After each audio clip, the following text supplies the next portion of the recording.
Kita akan membahas ini ya, terkait insiden yang terjadi semalam antara pertandingan Perdana Indonesia-Malaysia di kualifikasi Piala Dunia 2022. Ya, kita akan bergabung bersama dengan Bung Anton Sanjoyo melalui sambungan telepon. Selamat pagi, Bung Joy. Apa kabar, Bung Joy? Sedih Selamat pagi, Robert. Indonesia semalam? Pastinya sedih ya. Halo, ya. Ya, Bung Joy. Ya. Bung Joy, sudah mendengar suara kami? Sudah. Oke, ya Bung Joy, ini gimana nih terkait insiden yang terjadi pada semalam hingga wasit menghentikan pertandingan? Apakah akan dikenakan sanksi yang diberikan FIFA nih terhadap Indonesia sebagai penyelenggara pertandingan nih, Bung Joy?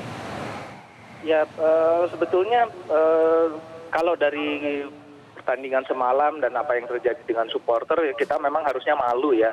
Sebagai tuan rumah, kita tidak bisa menjadi tuan rumah yang baik. Itu yang pertama. Dan pertandingan menang kalah itu udah biasa lah. Tim Indonesia main nggak bagus, kalah. Tapi yang lebih menyedihkan adalah perilaku supporter yang barbar ya menurut saya. Mereka mereka membuat koreografi di bangku penonton di stadium itu dengan kata-kata yang sangat kasar terhadap supporter Malaysia. Dan itu pasti dicatat karena ada match commissioner di sana. Ada fourth official, ada match commissioner dari AFC, pasti mereka akan membuat laporan. Lebih parah lagi mereka loncat ke dalam tarmac, ke dalam lapangan. Tadinya mau menyerang pemain pengganti Malaysia yang sedang warming up. Tapi kemudian mereka bisa digiring, mereka kemudian melempari penonton asal Malaysia. Betul. Ini yang akan menjadi catatan keras dan saya menduga akan ada efek langsung ya, immediately efek terhadap perilaku ini. Kita akan menjadi tuan rumah melawan Thailand. Kalau saya malah berharap kita akan dihukum supaya ada pembelajaran buat penyelenggara, buat penonton, dan kita bisa menjadi tuan rumah yang lebih baik. Ya, hukuman apa yang berpotensi diberikan untuk Indonesia? Akan dievaluasi dulu karena laporan pasti akan masuk dari match commissioner, kemudian akan dievaluasi oleh AFC, kemudian akan di-endorse hukumannya apa. Tapi saya menduga mungkin hukuman paling berat untuk saat ini adalah pertandingan tanpa penonton. Karena juga pemain Malaysia harus dievakuasi pakai kendaraan militer ya untuk keluar dari GBK. Itu pasti akan juga jadi catatan. Jadi soal keamanan, soal peraturan pertandingan dan macam-macam itu akan jadi rangkuman nanti dari keputusan AFC dan FIFA. Oke, ya Bung Joy, melihat dari kasus per kasus sebelumnya ini, apakah kita juga pernah dikenakan sanksi internasional terkait ulah supporter begitu? Kalau terkait supporter rasanya belum ya. Yang terkait federasi kita pernah di-ban 1 tahun, tapi untuk penonton memang belum. Tapi kejadian seperti ini harusnya jadi alarm karena itu kan sudah banyak sekali terjadi di Liga Nasional. Dan Liga Nasional itu cerminan kalau kita membuat Liga Internasional. Tahun 90-an akhir kita menggelar Piala Asia, bagus-bagus aja tuh.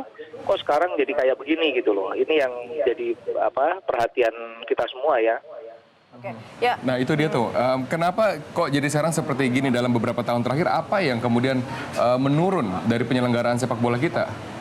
Karena tidak pernah ada sanksi hukuman yang jelas terhadap supporter dan terhadap klub. Sanksi terhadap klub paling cuma denda, supporter juga masuk ke ranah polisi, tapi tidak terlalu berat hukumannya, sehingga kemudian itu terjadi lagi dan biasanya kalau udah fenomena crowd seperti itu, memang polisi juga agak kesulitan karena apalagi kalau rusuhnya di luar lapangan itu sudah menjadi ranah polisi. Kalau rusuhnya masih di lingkaran stadion, di dalam tribun dan macam-macam itu ranahnya federasi. Nah ini yang kadang-kadang masih tumpang tindih, belum ada pembatasan yang jelas mana yang ranah polisi, mana ranah federasi. Bung Joy, jadi menurut Anda adalah karena agresivitas yang dibiarkan di dalam suatu crowd ini di Liga Nasional ini sering kali terjadi, maka berlanjutlah di laga internasional yang ini sebetulnya adalah cerminan sehari-hari yang dibiarkan dari pihak klub dan juga pihak PSSI begitu. Betul.